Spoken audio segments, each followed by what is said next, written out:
चलिए बेटा, आप सब लोग इधर ध्यान दीजिए। Connected motion, laws of motion का पार्ट कनेक्टेड मोशन, या जिसे हम लोग कहते हैं कॉन्स्टेंट मोशन। इसके कुल मिला के टाइप 9 प्रॉब्लम्स होते हैं, 9 टाइप के प्रॉब्लम्स होते हैं, है ना। तो उसमें हमारा टाइप 8 का आज चालू होने वाला था। अब तक के टाइप 7 हम देख चुके हैं, अब टाइप 8 आज हम देखने वाले हैं। टाइप 8 जो बहुत आसान और नीट में अक्सर पूछे जाने वाला टाइप है, टाइप 8। इसमें होता क्या है, एक रिजिड सपोर्ट से एक पुली को फिक्स किया जाता है। ओके, पुली मासलेस होना चाहिए, यानी बहुत हल्की होना चाहिए, प्लस फ्रिक्शनलेस होना चाहिए, उसमें कोई फ्रिक्शन ना हो। फिर यहाँ से एक रस्सी डाला, मतलब पूरी एक रस्सी को यहाँ से डाल के ऐसा अपन उसमें 2 मासेस को लटका देते हैं। ये है मास m1, ये है मास m2। डिपेंड करता है कि किसका मास ज़्यादा है।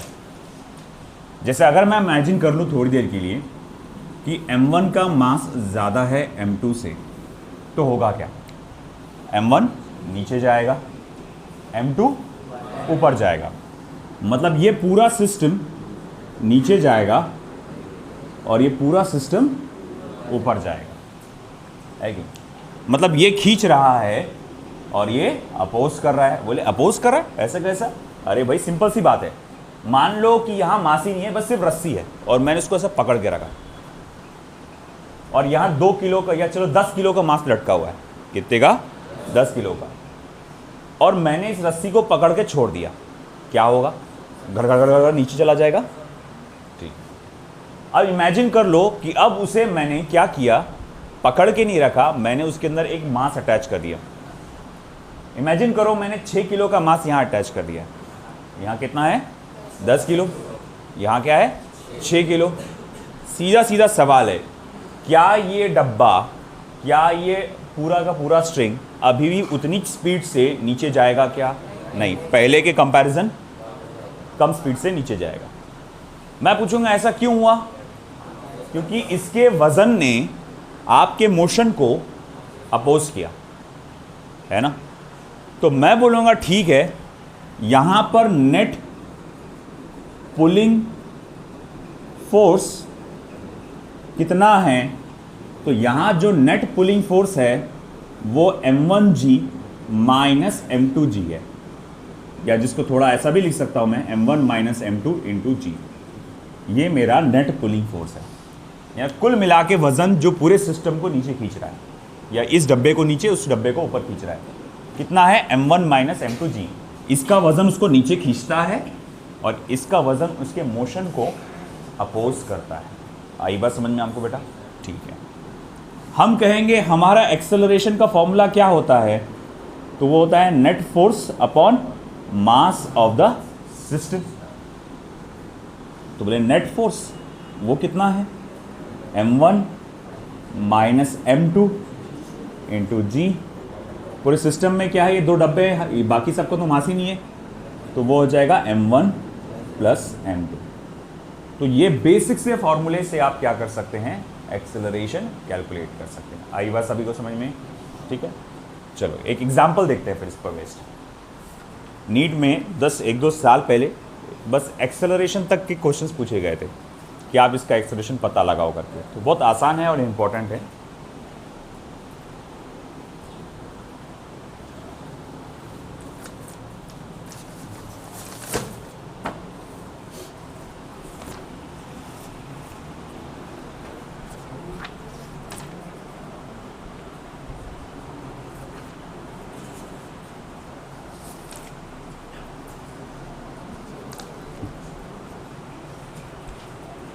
देखो,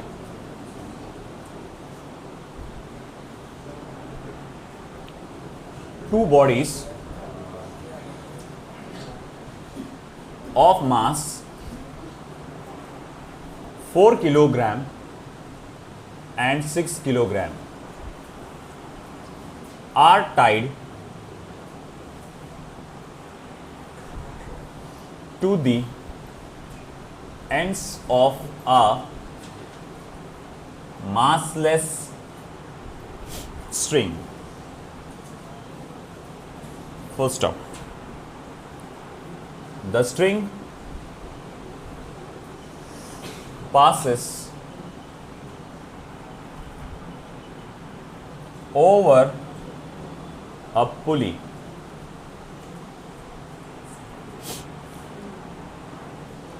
which is frictionless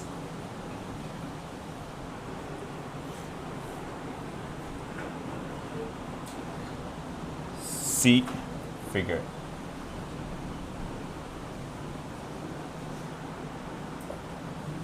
The acceleration of the system in terms of acceleration due to gravity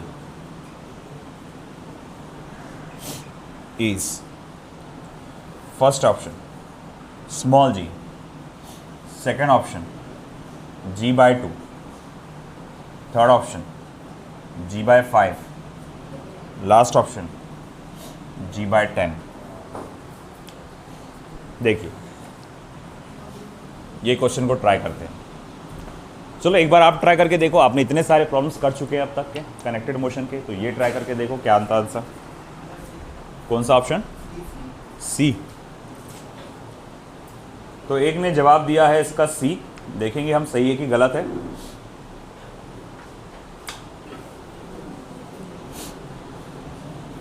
अरे हाँ, फिगर तो बताया नहीं मैंने आपको इसमें. ऐसे नहीं भी बताया तो उतना खास फ़र्क नहीं पड़ता. आप खुद से इसको इंटरप्रेट कर सकते हैं.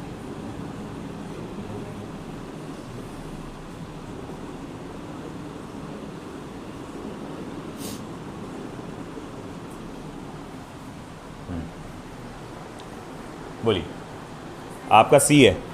सी आ रहा है आंसर. तो वेरी देखो इजी. हम कहेंगे देखो यहाँ पर एक्सेलरेशन कैसे निकाला जाएगा, तो आप कहेंगे सर वो तो net pulling force upon mass of the system होता है. नेट पुलिंग फोर्स क्या होगा? देखो सर 6 किलो का वजन उसे नीचे खींच रहा है और 4 किलो का वजन उसके मोशन को अपोज कर रहा है. तो यानी कि सर 6g माइनस 4g हो जाएगा ये, है ना, या 6 माइनस 4 इंटू जी. और फिर उसके बाद मैं कहूँगा पूरे सिस्टम का मास जो कि कितना है 4 प्लस 6, ये हो जाएगा 2g अपॉन 10 यानी कि g बाय 5. तो वेरी गुड बेटा, it is g by 5. That is the third option. और ये क्वेश्चन है नीट 2020 का. 20 के 21 20 का है ना. तो नीट 2020 का क्वेश्चन आपने देखा कितना इजी आया था इसका, है ना. बहुत आसान, कुछ नहीं, सिर्फ एक्सेलरेशन निकालने को पूछा गया था. ऐसे क्वेश्चंस आ जाते हैं. चलिए, मगर हम इतने छटाक भर के आसान क्वेश्चंस पर नहीं टिकेंगे. हमको तो हमारा लेवल बढ़ाना है. चलो अब इसमें मैं 2 हाथ आगे जाते हुए, पूछा तो नहीं है मगर फिर भी मैं टेंशन कैलकुलेट करना चाहता हूँ. तो वो कैसे कैलकुलेट करूँगा? फॉर टेंशन, है ना.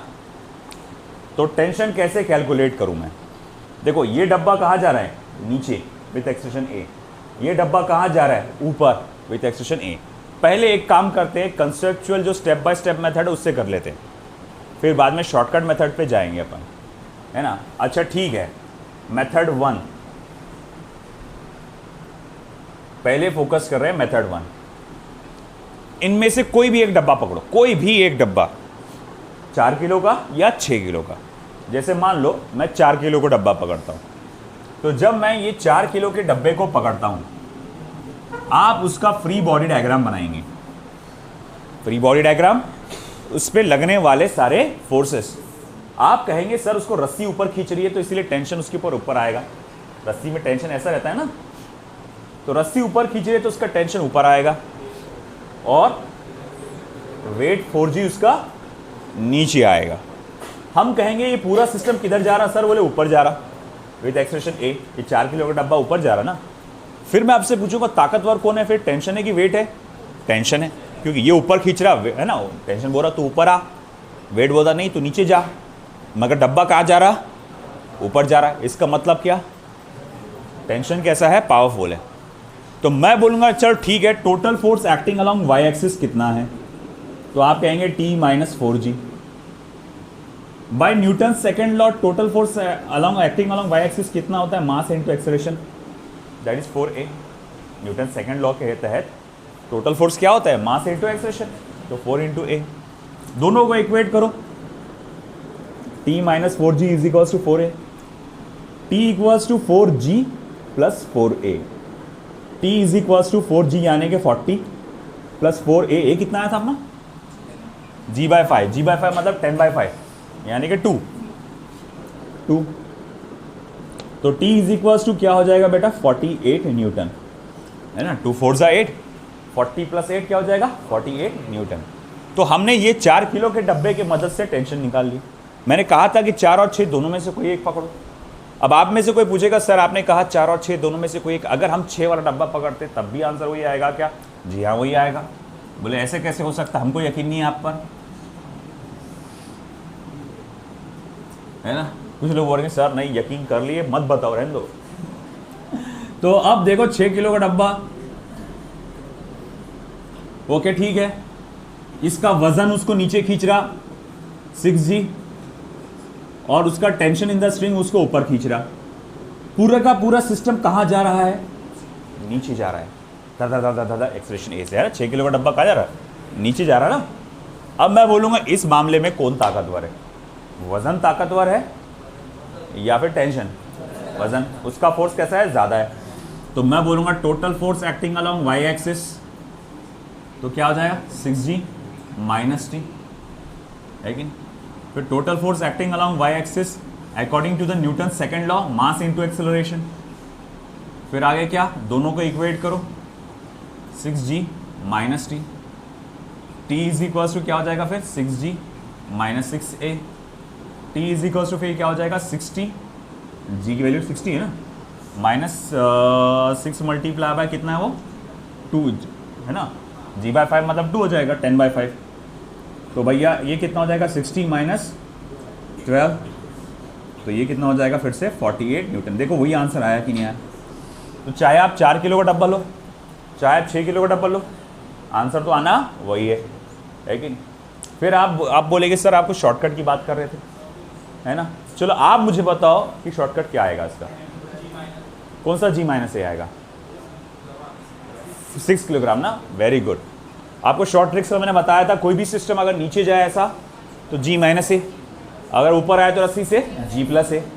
तो अगर मैं 4 किलो का डब्बा लेता हूँ, ये ऊपर जा रहा है, और इस 4 किलो के डब्बे से मैं टेंशन कैलकुलेट करने की कोशिश कर रहा हूँ, कहाँ लिखो रे, जगह ही नहीं है। देखो तो आप 4 किलो के डब्बे से अगर निकालने की कोशिश कर रहे हैं तो उसका टेंशन ऊपर जा रहा, और उसके बाद एक्सेलरेशन वेट उसका नीचे की तरफ है।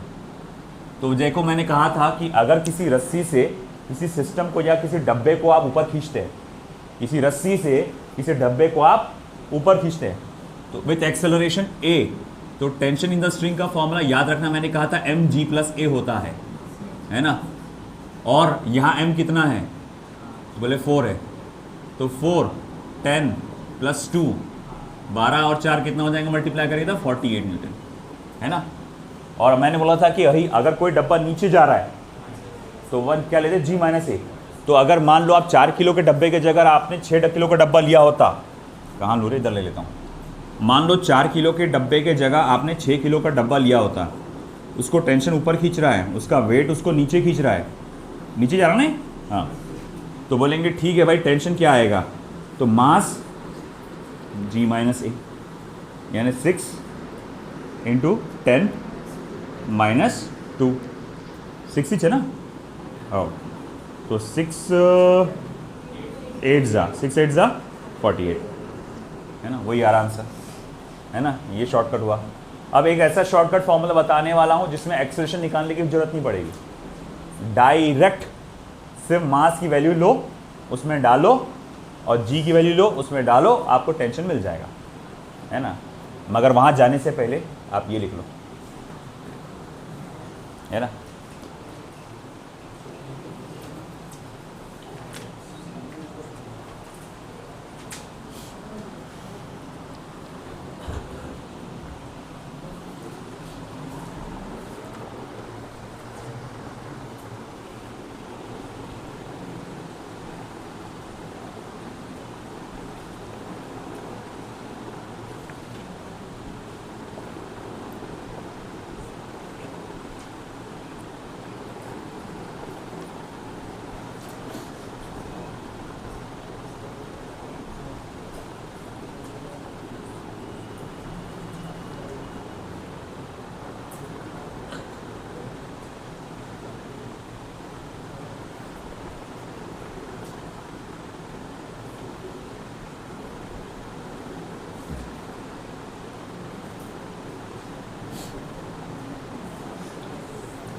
हुआ, बी फास्ट।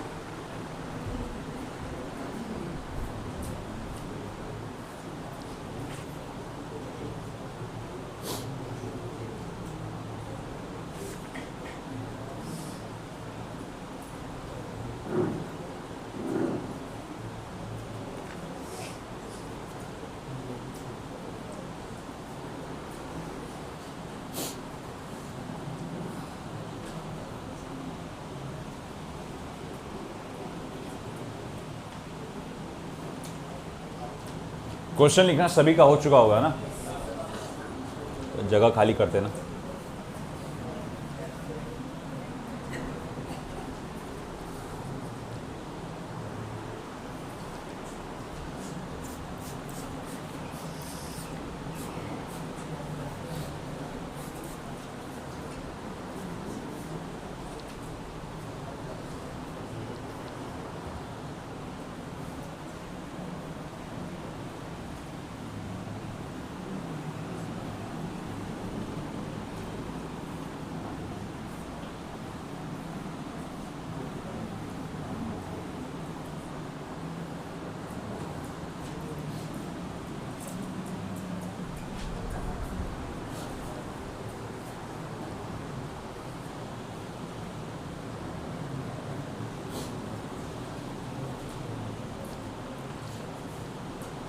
हुआ,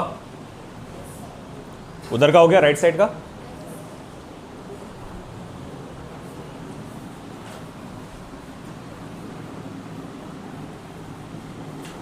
तो देखो न्यूमरस मेथड आपने देखे कैलकुलेट करने के।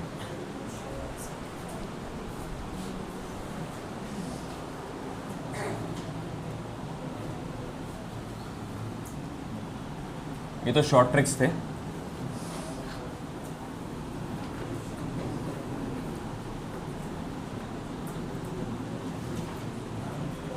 मेथड सेकंड हो गया पूरा।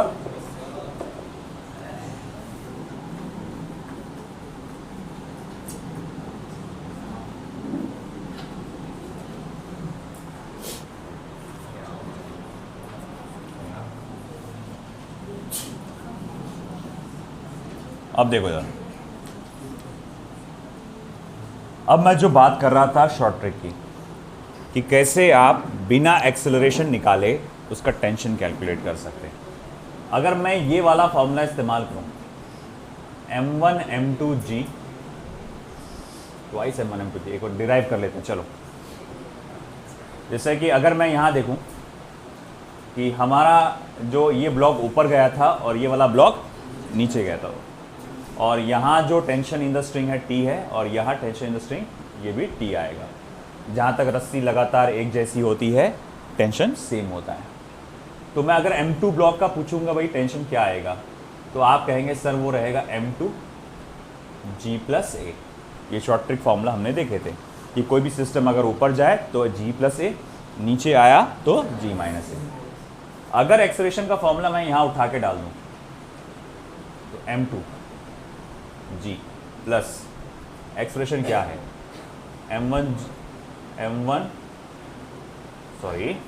m1 minus m2 g upon m1 plus m2। ठीक है, चलो अब क्या करेंगे, इसे क्रॉस मल्टीप्लाई करते हैं। m2 m1g प्लस m2g, ये g को भी अंदर मल्टीप्लाई करो, m1g minus m2g upon m1 plus m2। अब इसमें से देखो ये चीज़ क्या होगी, कैंसल। फिर क्या हुआ, m2 मल्टीप्लाई बाय m1g कितने बार आ गया, 2 बार, तो वो हो जाएगा twice m1g upon m1 plus m2। अब थोड़ा सजा के सिस्टमेटिक तरीके से अगर आप लिखेंगे तो twice m1 m2g upon m1 plus m2। ये निकल के आया आपके सामने वो शानदार फॉर्मूला तैयार, जिससे आप इजीली टेंशन कैलकुलेट कर सकते हैं। पिछला प्रॉब्लम मासेस क्या थे, 6 और 4, तो टेंशन देखो 2 मल्टीप्लाई बाय 6 इंटू 4, जी की वैल्यू लेते हैं अपन 10, तो 6 plus 4, t is equal to 2 multiply by 6 4 जा कितना था 24, मल्टीप्लाई बाय 10 अपॉन क्या आएगा 10, 10 और 10 हुआ कैंसल, 2 मल्टीप्लाई बाय 24 कितना हो गया 48। आया समझ में, है ना, एकदम आसान। अब देखो इधर सूडो फोर्स का कंसेप्ट तुम्हारा होना बाकी है अभी, मगर उससे रिलेटेड एक कंसेप्ट, एक प्रॉब्लम टाइप मैं आपको यहां बताने जा रहा हूं। मुझे डाउटफुल है कि नीट में स्टेप लेवल के क्वेश्चंस पूछे जा सकते हैं करके, मेरे को डाउटफुल है थोड़ा सा। हो सकता है कि शायद सेक्शन बी में एक आध क्वेश्चन आ जाए। अक्सर एक ऐसा क्वेश्चन पूछा जाता है जो अपने मॉड्यूल में भी है, पूरे के पूरे सिस्टम को, पूरा ऐसी था सिस्टम, ये इधर पुली था, उससे आपने ये इस तरह से फिक्स पकड़ के रखे थे और ये रस्सी डाली हुई थी और उसमें 2 मास लटके हुए थे। एक क्वेश्चन ऐसा आया था कि आप ये पूरे सिस्टम को, यानी पूरे पुली को ऊपर खींच रहे हैं विथ एक्सेलरेशन a डैश, जो भी आपको एक्सेलरेशन दिया होगा तो उससे आप पूरे सिस्टम को ऊपर खींच रहे हैं। तो बोले अब टेंशन क्या होगा, जरा ये बताओ, अब टेंशन क्या होगा ये बताओ। जब आप पूरे सिस्टम को ऊपर खींच रहे हैं विथ एक्सेलरेशन a डैश, और अब आपको पूछा जा रहा है कि अब बताओ कि भैया अब रस्सी में टेंशन क्या होगा। देखो जब ये ऊपर नहीं खींचा जा रहा था, बस ऐसा पकड़ के बैठे थे आप, तब टेंशन का फॉर्मूला क्या आया था, 2m1 m2g upon m1 plus m2। मगर अब मैं क्या कर रहा हूं, पूरे के पूरे सिस्टम को ऐसा ऊपर खींच रहा हूं, तो वहां एक सूडो फोर्स नाम का चीज जो है जन्म ले लेता है, जिसके कारण अब टेंशन में बदलाव आ जाता है। अब नया टेंशन क्या होगा, क्या कोई बता सकता है प्रीवियस नॉलेज के हिसाब से कि नया टेंशन क्या हो सकता है? ट्राई करके देखो।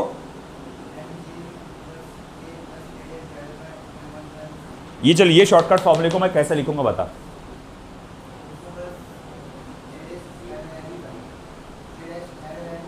कहाँ? हाँ, क्योंकि देखो वो जो बेसिक फॉर्मूला कंसेप्ट है अपना, याद है शॉर्ट ट्रिक में बेसिक बताया था, किसी भी सिस्टम को ऊपर खींचोगे तो टेंशन क्या होता है, M G plus A.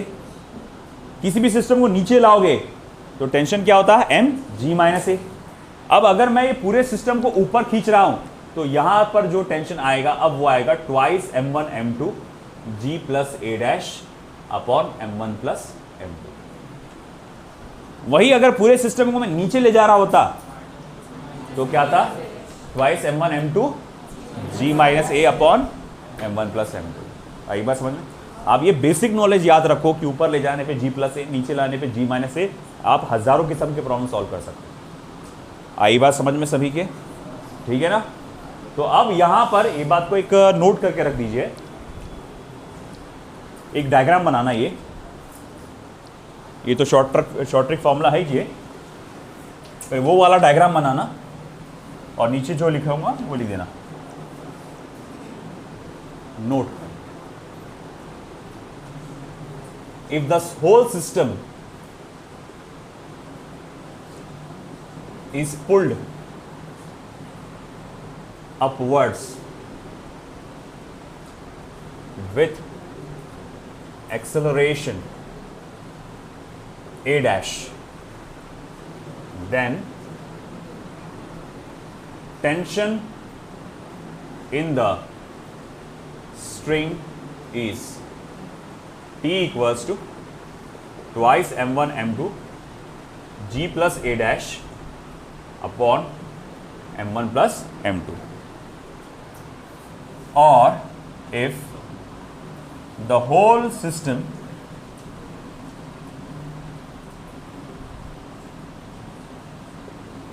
is let downwards with acceleration a dash, then tension in the string is T equals to twice m1 m2 g minus a dash upon m1 plus m.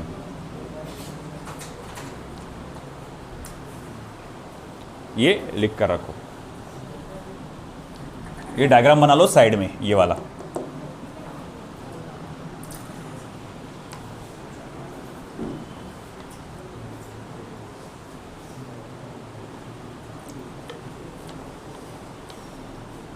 Connected motion की DPP सभी को मिल चुकी थी, है ना? इंशाल्लाह कल discuss करेंगे हम लोग। इक्विलिब्रियम भी बाकी है डिस्कशन करना, कनेक्टेड मोशन भी।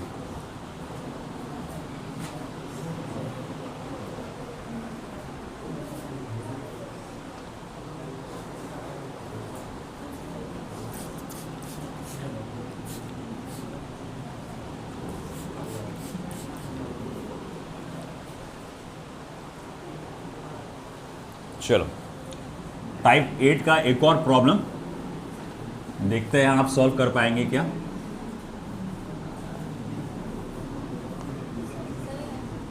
नहीं, इतना इंपॉर्टेंट मेटर इरेज करा बस इतना ही, इतने में मेरा क्वेश्चन आ जाएगा।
चलिए, सो यू गॉट टाइम।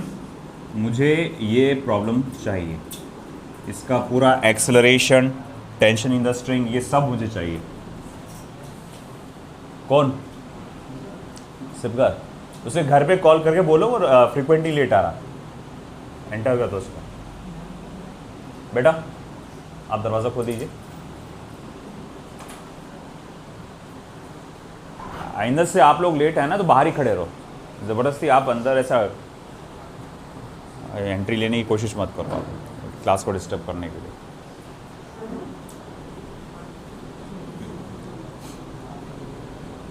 दरवाज़ा बंद कर। तेरा फ्रीक्वेंट हो गया बेटा, बहुत ज़्यादा हो गया तेरा ये, आए दिन तेरा लेट हो रहा। तू कहाँ से आ रहा? तू बाहर से आ रहा, अप डाउन कर रहा क्या? फिर भी ज़्यादा अलाउ नहीं करूँगा तेरे को। नहीं, अप डाउन का दर्द समझ सकता, मैंने भी किया है 6-7 साल। तो तुमको बड़ी हमदर्दी आ रही है मेरे से, चुपचाप इधर ध्यान दो, टेंशन कैलकुलेट करके बता।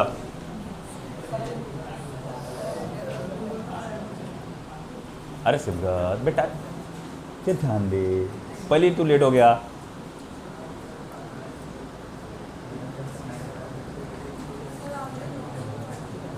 नहीं डाला, क्लास खत्म होने बाद याद दिलाना।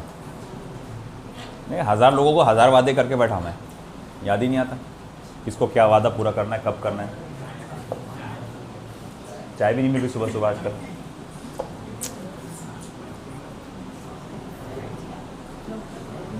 अब हमारे हम अमजद भाई ने चाय वाले से झगड़ के बैठ गए, बोले मैं ऑर्डर देता ही नहीं उसको। बोले यार हम तो प्यासे रह जा रहे हैं यहाँ पर उनके झगड़े में। चलो भाई हो गया होगा, तो आप मुझे ये कैलकुलेट करके बताओ, आपको यहाँ एक्सेलरेशन भी निकालना है, टेंशन इन द स्ट्रिंग्स भी निकालना है, दोनों के दोनों आपको निकालना है।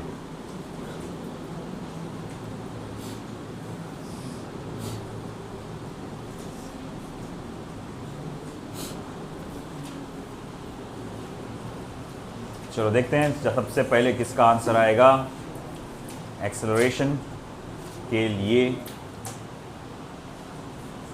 किसी का एक्सेलरेशन आ गया 20/3, that is the correct answer. 20/3 तीन लोगों का आ चुका है almost at the same time.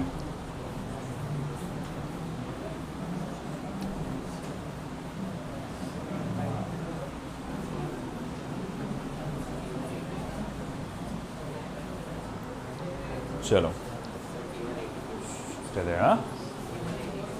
T1 नहीं बेटा, 81 तो नहीं है, 80 तो नहीं है। सालेल मतलब 100/3, करेक्ट करेक्ट परफेक्ट। तो भैया तीनों आंसर्स आ चुके हैं, एक्सेलरेशन भी आ चुका है, टेंशन T1 और T2 भी आ चुका है ना। तो देखो कैसे आएगा, बहुत आसान है। लेस ओपी, कितना वजन पूरे सिस्टम को नीचे खींच रहा है, कितना वजन पूरे सिस्टम को नीचे खींच रहा है? 6 और 4 10 किलो का, पूरा 10 किलो का वजन नीचे खींच रहा है और 2 किलो का वजन अपोज कर रहा है ना। वो सिचुएशन ऐसी हो गई कि यहाँ पर इमरान अली सर और मैं दोनों लटक गए और मोहसिन हमको अपोज कर रहा है या अमजद हमको अपोज कर रहा है मोशन को। तो भैया अब सिचुएशन ये है कि मैं एक्सेलरेशन ऑफ द सिस्टम क्या बोलूंगा, 6g + 4g और अपोजिशन वाला -2g, और total mass of the system 6 + 4 + 2 है ना। अब 6g + 4g कितना होता है? 100। 6g मतलब 60, 4g मतलब 40, तो ये हो जाएगा 100 - 20/12। 100 - 20 कितना होगा? 80/12। फिर देखो 4 3s 4 20s। तो acceleration is equals to 20/3 metre per second square.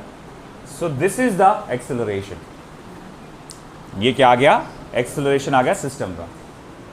अब निकालो आप टेंशन, है ना।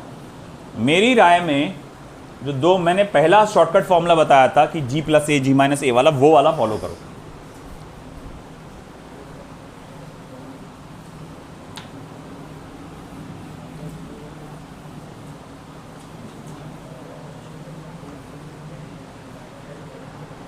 चलो फॉर T1, 2 मिनट बेटा आप ध्यान दो। T1 के लिए, T1 निकालने के लिए 2 मेथड आ सकते हैं, देख लो कैसे। अगर मैं ये 2 किलो के डब्बे को लेता हूं, मुझे मालूम है ये पूरा सिस्टम नीचे जा रहा है और ये पूरा सिस्टम ऊपर आ रहा है, तो 2 किलो के डब्बे को अगर मैं लेता हूं तो T1 ऊपर की तरफ और उसका वजन नीचे की तरफ, और ये पूरा सिस्टम ऊपर जा रहा है, तो एक्सप्रेशन T1 क्या हो जाएगा, 2G + A, है ना, mg + A होगा ना ऊपर जाते वक्त, तो वो हो जाएगा भैया 2, 10 + A कितना है आपका 20/3, यानी कितना 320 30, 30 + 20 50, 50/3 यानी क्या 100/3 न्यूटन, हाँ या ना, है कि नहीं। अब अगर सपोज करो आपने कहा सर ये 4 किलो के डब्बे से कैसे निकालेंगे, बहुत आसान है, मेथड सेकंड देख लो, क्योंकि आपको और कॉम्प्लेक्स प्रॉब्लम में हेल्प कर सकता है मेथड सेकंड, इसलिए बता रहा हूं। यहां मैं इस रस्सी से यानी इस डब्बे से मैं टेंशन निकालना चाहता हूं। अब देखो ये रस्सी से नीचे, ये रस्सी से नीचे कुल मिला के कितना वजन लटका हुआ है, आप बोलेंगे 4 किलो का भी है और 6 किलो का भी है, यानी 4G + 6G कुल मिला के जो वजन है, ठीक है। तो आपको याद होगा ये टेंशन निकालते वक्त हम जब भी क्या करते हैं कि इस रस्सी के बाद कुल मिला के कितना वजन है, तो मैं कहूँगा देखो भाई, मैं कहूँगा कि उसके बाद उस रस्सी के बाद कुल मिला के जो वजन है वो है 4, मास लिखना पड़ता है 4 + 6, फिर उसको मल्टीप्लाई करते हैं। अब वो ऊपर जा रहा है कि नीचे जा रहा, नीचे जा रहा, ऊपर जाता तो क्या अपन क्या करते हैं G + A, नीचे आया तो क्या करते G - A, तो T1 = 4 + 6 क्या हो जाएगा 10, G - A यानी कि क्या हो जाएगा 10 माइनस कितना भैया हो 20/3, तो T1 = 10, 30 - 20/3 यानी T1 = 10 multiply by 10/3, T1 = 100/3 Newton. तो देखो आप क्या कर सकते हैं, ये यहाँ से भी निकाल सकते हैं, है ना। ये मैं इसलिए बता रहा हूँ कि हो सकता है आपको 4 डब्बों का सिस्टम आ जाए, तो यहाँ से 2, यहाँ से 2, और फिर ऊपर की रस्सी का टेंशन पूछा जाए तो कैसा। तो बस क्या करो, अगर आप ये रस्सी का टेंशन निकाल रहे हो तो उसके नीचे कितना मास है पूरा वो ले। अब यहाँ से निकाला तो सिर्फ एक ही था, इसलिए 2G + A से काम चल गया था, मगर यहाँ से निकाला तो कितना है 2 है, 6 भी है 4 भी है, तो दोनों के मास को लेना पड़ा 4 + 6 G - A, ठीक। यह आ गया चलो T1। अब बारी आई T2 की। T2 तो बस एक ही डब्बे से लटका हुआ है, तो हम सिर्फ इसी से निकाल सकते हैं इसको, हालांकि 4 से भी निकलता मगर 6 से निकालना ज़्यादा आसान रहेगा। फॉर T2 तो मैं देखूंगा 6 किलो का डब्बा है और नीचे लगा हुआ है, ऊपर लगा टेंशन T2 और इसका वजन 6G, पूरा का पूरा सिस्टम नीचे जा रहा है विथ एक्सेलरेशन A। फिर वही शॉर्ट ट्रिक फॉर्मूला लगाऊंगा मैं, T2 = क्या आएगा बेटा 6G - A, तो 6G कितना आ रहा है 10 माइनस A कितना आपके पास 20/3, चलिए 6 30 - 20/3, 3 1 ज़ा 3 2 ज़ा 30 - 20 कितना होता है 10, 10 × 2 20 मीटर। आया समझ में। सो दिस इज इट, हमने T1 T2 दोनों कैलकुलेट कर लिया यूजिंग अ फिक्स्ड पुली। लिख लो।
पसीना दे रहा।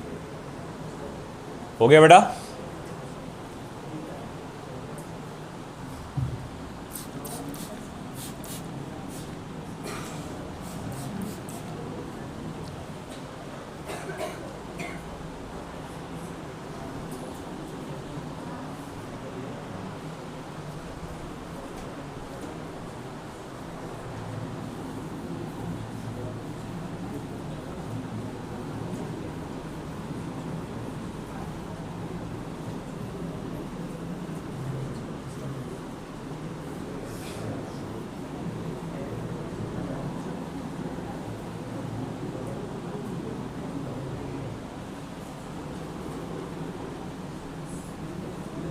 ये हो गया?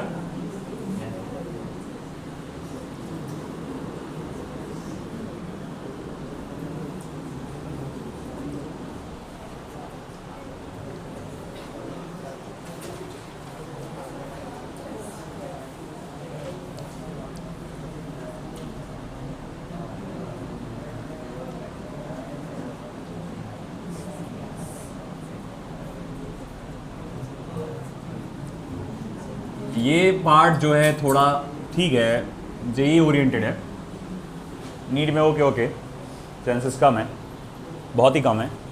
Displacement and velocities of block, एक फिक्स्ड सपोर्ट से मैंने एक पुली को अटैच किया है, एक फिक्स सपोर्ट से एक पुली को अटैच किया है और यहाँ पे कुछ मासेस है जो लटके हुए से M1 और ये रहा M2। ओके, देखो रस्सी यहाँ से गई, इसके ऊपर से होते हुए इधर आई, है ना। चलो देखो, यहाँ से मैं डिस्टेंस नापता हूँ। मान लो यहाँ से यहाँ तक का डिस्टेंस है x1 और यहाँ से यहाँ तक का डिस्टेंस है x2। अगर m1 ज़्यादा हुआ m2 से, अगर m1 ज़्यादा हुआ m2 से, तो होगा क्या? m1 नीचे आएगा, m2 ऊपर जाएगा, x1 बड़ा होता जाएगा, x2 छोटा होता जाएगा। मगर क्या रस्सी की लंबाई पे फ़र्क पड़ेगा क्या? नहीं, वो तो जैसी की वैसी रहेगी ना, रस्सी की लंबाई थोड़ी बढ़ेगी उससे, बस इतना ही ऊपर जाके वो इधर आ जा रही। मैं ये कह सकता हूं कि x1 प्लस x2 असल में L के बराबर है, where L is length of string, जहां पर L क्या है बेटा? रस्सी की क्या है? लंबाई है ना। अरे बोले ऐसे कैसे? अरे यहां से यहां तक रस्सी का टुकड़ा है, यहां से रस्सी यहां तक रस्सी के टुकड़े की डिस्टेंस कितना, लेंथ कितनी है? x2 है। तो दोनों को मिलाने के बाद क्या हो जाएगा? पूरी रस्सी की लंबाई हो जाएगी ना। तो इसीलिए कहा कि L जो है वो क्या है? लेंथ ऑफ स्ट्रिंग है। ओके ठीक है, मान लिया। और रिमेंबर वन थिंग, यहां पर L कैसा है? कांस्टेंट रहता है। भले ही ये नीचे जाएगा, ये ऊपर जाएगा, जिससे x1 बड़ा होगा, x2 छोटा होगा। अगर ये ज़्यादा वजनदार रहा तो x2 बढ़ेगा, x1 छोटा होगा, मगर रस्सी की लंबाई पे कोई फर्क नहीं पड़ता। तो बोले उससे क्या? अरे उससे पहले इसका मतलब ये है कि अगर मैं इसे डिफरेंशिएट करता हूँ विथ रिस्पेक्ट टू t, है ना, डेरिवेटिव लेता हूँ उसको विथ रिस्पेक्ट टू t, तो क्या हो जाएगा? dx1 upon dt is plus dx2 upon dt is equals to dl upon dt, है ना। L कैसा है? बहुत अच्छा है। अबे अच्छा नहीं है, क्या है? कांस्टेंट है। कांस्टेंट चीज़ का डेरिवेटिव 0 होता है, तो ये तो क्या हो जाएगा? 0। तो ये पार्ट तो हो जाएगा 0। ओके, मान लिया। दूसरा क्या? ये क्या है? x1 किसका? डिस्टेंस किसका? m1 ब्लॉक का। Rate of change of distance with respect to time क्या होता है? वेलोसिटी। तो ये हो जाएगा v1 ब्लॉक, मतलब पहले वाले ब्लॉक का velocity, plus dx2 upon dt क्या होता है ना, दूसरे वाले ब्लॉक का वेलोसिटी। यानी मैं ये कह सकता हूँ v1 is equals to minus of v2, है ना। कहने का मतलब ये हुआ कि अगर ये 10 मीटर प्रति सेकंड की रफ्तार से नीचे जाएगा तो वो 10 मीटर प्रति सेकंड की रफ्तार से ऊपर जाएगा। तो उनकी वेलोसिटीज़ रहेगी, वैल्यू में तो सेम रहेगी, बस डायरेक्शन में अपोजिट रहेगी, हाँ या ना, समझ में आ गया ना, है ना। तो इसी तरह से इवन आप एक्सेलरेशन भी पता लगा सकते हैं। बोले कैसे, अगर मैं एक और बार डिफरेंशिएट करूं, differentiate with respect to T, एक और बार डिफरेंशिएट करूं, तो D V one upon D T is equals to minus D V two upon D T. तो भैया क्या हो जाएगा, A one is equals to minus A two. मतलब अगर ये एक्सेलरेशन ए वन ए से नीचे जाएगा तो एक्सेलरेशन माइनस ए से ये क्या आ जाएगा, ऊपर जाएगा। और ये तो हम अभी देख रहे हैं, सॉल्व करें हमने वैसा कि जितने एक्सेलरेशन से ये नीचे जाता उतने एक्सेलरेशन से ये ऊपर जाता। तो ये उस बात का प्रूफ भी हो गया। आई ये बात समझ में आपको। तो आपने पूरा निकाल लिया, डिस्टेंस भी निकालना आ गया आपको अगर लेंथ ऑफ स्ट्रिंग दिया हुआ है और आपको बोला ये कि ये पहले ये वाला ब्लॉक इतना डिस्टेंस कवर कर रहा, तो दूसरा वाला ब्लॉक कितना डिस्टेंस कवर करेगा, तो लेंथ में से उसको क्या कर दो, माइनस कर दो, आपको मिल जाएगा। आप खास तौर से ध्यान दो जेई वालों, है ना, खास तौर से ध्यान दो इस बात पे। इस टाइप की क्वेश्चन उस पर आएगा, ठीक है, लिख लो।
हाँ जी, किसी ने आवाज़, हाँ बोलिए,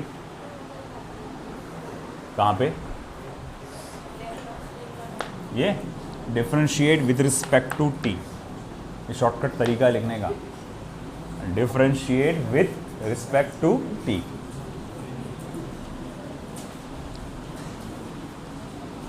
ये मैथमेटिक्स वालों को मालूम होगा, आदत है लिखने की वैसे, है ना रे, वही लिखते ना differentiate with respect to T.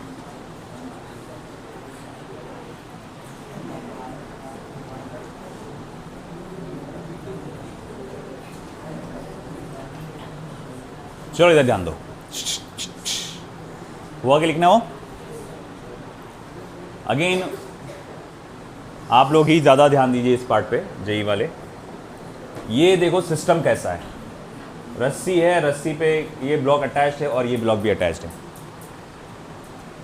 और मैं क्या कर रहा हूँ, इस ब्लॉक को वेलोसिटी v से आगे खींच रहा हूँ। जाहिर बात है ये ब्लॉक ऊपर जाएगा, कितनी वेलोसिटी से ऊपर जाएगा हमें ये कैलकुलेट करना है। देखो बात कैसी है, ये इधर जा रहा है v वेलोसिटी से, है ना, मगर रस्सी जो है ऐसी जाएगी, मतलब उसके जो पार्टिकल्स ट्रैवल करेंगे, अगर मैं रस्सी के पार्टिकल्स पे फोकस करता हूँ, जैसे ये पार्टिकल, ये पार्टिकल, ये पार्टिकल, ये पार्टिकल, आप बताओ ब्लॉक की वेलोसिटी का डायरेक्शन क्या है, आपके तकरीबन negative direction of x axis.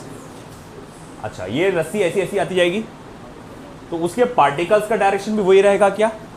हाँ, नहीं।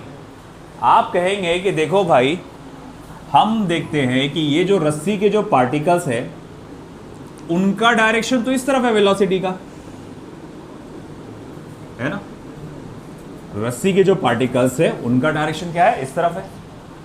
ब्लॉक की वेलोसिटी का डायरेक्शन क्या है, इस तरफ है। तो बोले अब मैं क्या कर सकता हूं, तो ऐसे सिचुएशन में जो ब्लॉक की वेलोसिटी है उसको दो कंपोनेंट्स में बांट सकता हूं, है ना, resolution of vectors into two components. मगर उसके लिए मुझे जानना जरूरी है कि इनमें से कौन सा वाला एंगल थीटा है। आपको साफ समझ में आ रहा होगा ऑपोजिट एंगल थ्योरम के हिसाब से कि ये एंगल क्या है, थीटा है। तो फिर ये कितना हो जाएगा, v cos थीटा, है ना, ये क्या हो जाएगा एंगल v cos थीटा।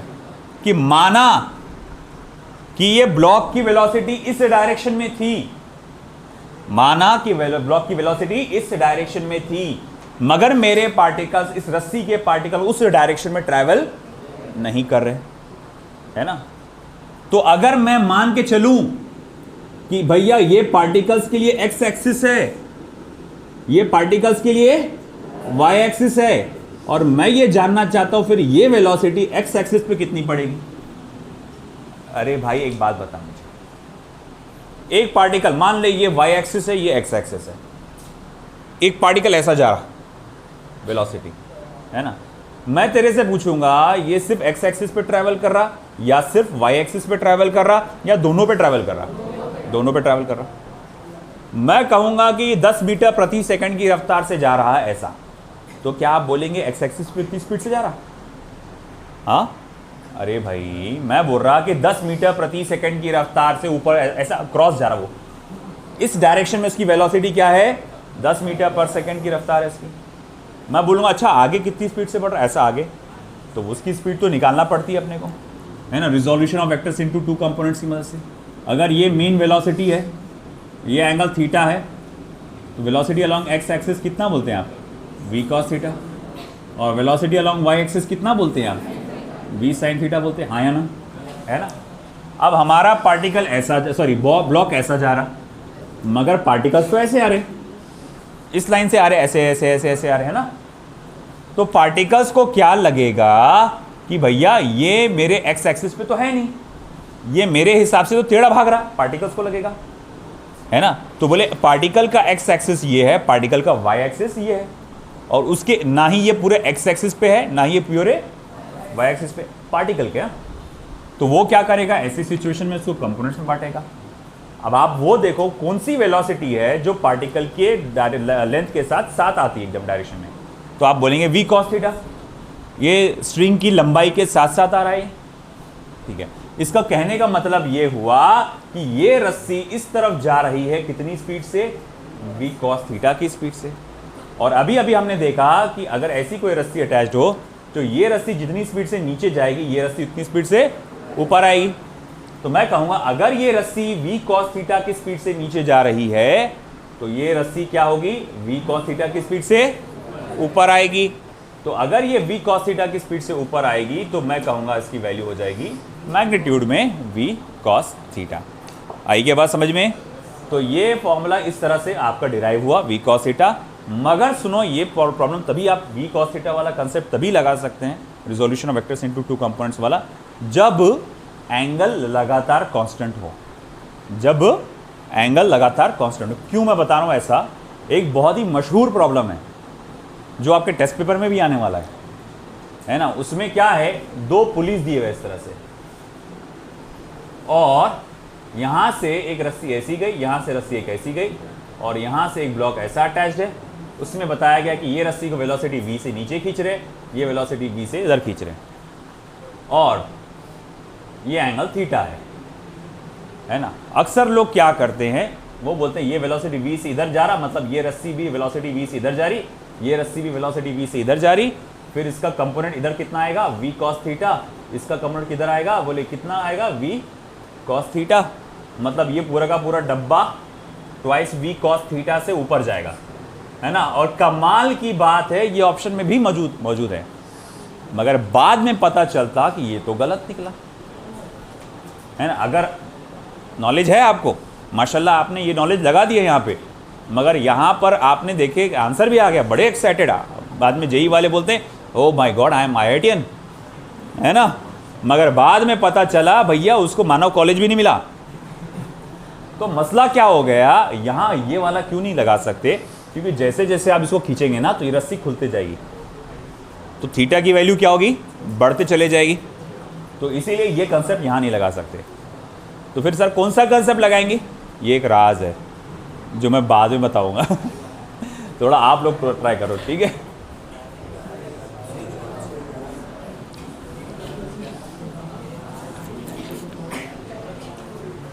ठीक है, लिख लो, बना लो।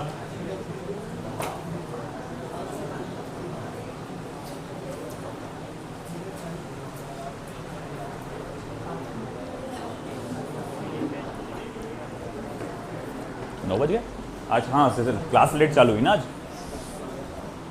ठीक है। मूवेबल पुली सिस्टम बाकी है, तो इंशाल्लाह हम लोग मूवेबल पुली सिस्टम कल देख लेंगे।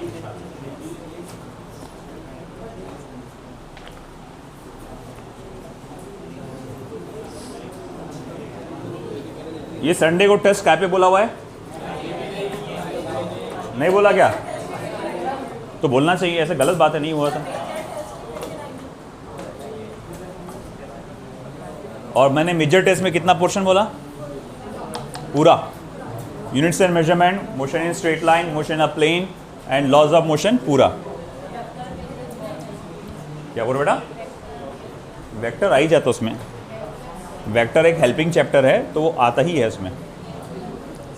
कैलकुलस, मैथ, जैसे ट्रिग्नोमेट्री कैसा एक हेल्पिंग चैप्टर है ना, मैथमेटिक्स कैसा एक हेल्पिंग चैप्टर होता था आपका, तो वैसे ही वेक्टर और ये एक हेल्पिंग चैप्टर है।